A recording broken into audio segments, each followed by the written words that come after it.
আল্লাহ নাকি পবিত্র কোরআনে নবীজি মুহাম্মদ সাল্লাল্লাহু আলাইহি ওয়াসাল্লাম কি নিরক্ষর নবী বলেছেন? মাআযাল্লাহ। এই এক বক্তারে আমি সাইজ করে দিছি বাংলাদেশ, জানেন না? বেয়াদব বক্তা, রাসূলুল্লাহর শানে বেয়াদবি করেছে, আল্লাহর শানে বেয়াদবি করেছে। মা খাদিজার নামে যা বলেছে আমি মুখে আনতে পারবো না। কি বলেছে আমি বলবো না, আমি আমাকে দিয়ে বলি। আপনি বললেন আব্বাসির বউ ইনট্যাক্ট না, নাউযুবিল্লাহি মিন যালিক। এই কথাটা কত জঘন্য কথা।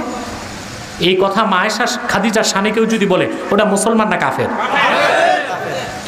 আমি তার কাফের বলাতে কিছু মৌলবী আবার আমার বিরুদ্ধে নামছে, কারণ কাফেরে কাফেরে মাস তুতু ভাই। রাসূলুল্লাহ সাল্লাল্লাহু আলাইহি ওয়াসাল্লামকে আল্লাহ নিরক্ষর বলেন নাই, নবীগির উম্মি বলেছেন। উম্মি অর্থ নিরক্ষর নয়, অনেক অর্থ আছে, কিতাব পড়ো ভালো করে। মক্কাকে আল্লাহ বলেছেন উম্মুল কোরা। মক্কায় রাসূলুল্লাহ সাল্লাল্লাহু আলাইহি ওয়াসাল্লামের আগমন ঘটেছে, এই জন্য বলা হয় উম্মি। কি বলা হয়? দ্বিতীয় ব্যাখ্যা অনেকে করেছেন যে আল্লাহ রাসূল সাল্লাল্লাহু আলাইহি ওয়াসাল্লাম হযরত মা আমেনার পেট থেকে পৃথিবীতে আসার পরে পৃথিবীর কোনো মানুষ থেকে কিছু শিখেন নাই, সরাসরি আল্লাহর কাছ থেকে শিখেছেন। এই জন্য রাসূলুল্লাহকে উম্মি বলা হয়। কোনো অবস্থায় নিরক্ষর বলার সুযোগ নাই, কারণ নিরক্ষরটা গালি অর্থে আসে। কি অর্থে?